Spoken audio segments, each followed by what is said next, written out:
આંટી આ તમે કઈ રીતે મતલબ એડજસ્ટ કરો છો કે વાતચીત કઈ રીતે કરો છો, કામકાજનું સેટલમેન્ટ ને બધું કઈ રીતે થાય છે? એમાં એમ છે ભાઈ, જો કે અમે ફિલિપિન્સ ગયા એટલે અમારા કામવાળા હતા એટલે મને થોડુંક તગાલોગ શીખવાડી દીધું છે. ઓકે. એટલે એ તગાલોગ બોલે થોડુંક, ઈ હું કાંઈક બોલું, કાંઈક ઈ ઇંગ્લિશ બોલે, થોડુંક ગુજરાતી એને આવડી ગયું છે. ફિલિપાઈન્સની ભાષા હા, તગાલગ. હા. ઓકે.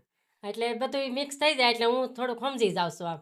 અચ્છા હાલે. અમુક નો સમજુ તો નહીં ને કહું નકર બાકી તો સમજી જાઉં છું બધું. બધું સમજી હા, જાવ એમ. બધું. ઈ તમારી ભાષા કઈ રીતે સમજી જાય? ઈ સમજી જાય છે. હવે હું અડધું તગાલોગ બોલું, અડધું ઇંગ્લિશ બોલું એટલે એને અચ્છા. આવડી જાય છે.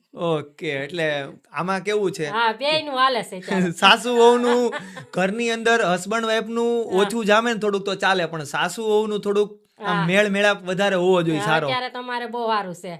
કારણ કે સૌથી વધારે સાસુ ને વહુને સાથે હા. રહેવાનું હોય ઘરમાં. મારે એક ખાલી એને બૂમ પાડવી પડે જેની, એટલે ઈ મમ્મી મમ્મી કરતી મારે ગમે ત્યાંથી પોગી જાય. હા, અત્યારે ગમે ઈ કામ હોય નહીં. અત્યારે ગુજરાતમાં એક જ વસ્તુ ચાલે હા. સૌથી વધારે, એ છે હા, મમ્મી મમ્મી. વગર ન રહીએ કે